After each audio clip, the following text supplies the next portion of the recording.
निशार्ध राति रे निशा बेपारी को एनकाउंटर जखम हेला जामशेद।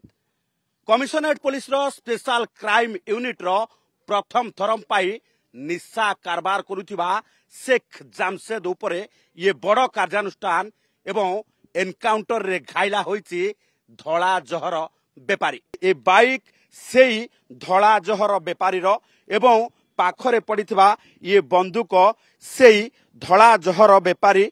जदि देखिबा जे ए तार बंदूकरू दुईटी गुली पुलिस ऊपर को जेतेबेले फास्ट अटेम्प्ट करिछि अर्थात पुलिस को मात देबा पाई जखम करिबा पाई जेतेबेले अपराधी चिंता करिछि परवर्ती समय पुलिस मध्य दुईटी राउंड गुली चलैछि एवं दुई राउंड गुली रे जखम होईछि धला जहर बेपारी एवं धला जहर बेपारी को नेई वर्तमान आहत अवस्था रे एम्स रे भर्ती करा जायछि एवं एम्स रे भर्ती करा जिबा सहित वर्तमान चिकित्सा चलिछि।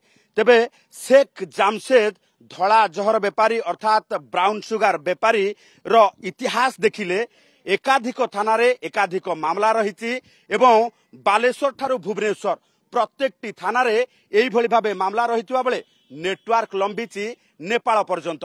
तेबे कुख्यात शेख जामशेद को एनकाउंटर करिबा परे कमिशनरेट पुलिस सूचई देइछि से निशा बेपारी हुंतु कि लुटेरा काहाकू भी छड़ा जीव नाही।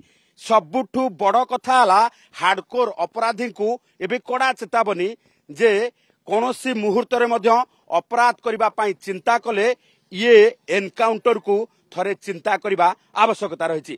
कारण 2 मास भितरे 5-5टी एनकाउंटर सूचई दउछि जे कमिशनरेट पुलिस रो ये अपराध प्रति जीरो टॉलरेंस नीति। कारण कमिशनर कहिथिले पुलिस को फ्लावर समझे क्या, पुलिस एबे फ्लावर नुहे फायर होई उठिछि एवं फायर गन रे गुली करूछि। भुवनेश्वरी कैमरा पर्सन प्रशांत को सह चंदन पाइकराय, ओटीवी।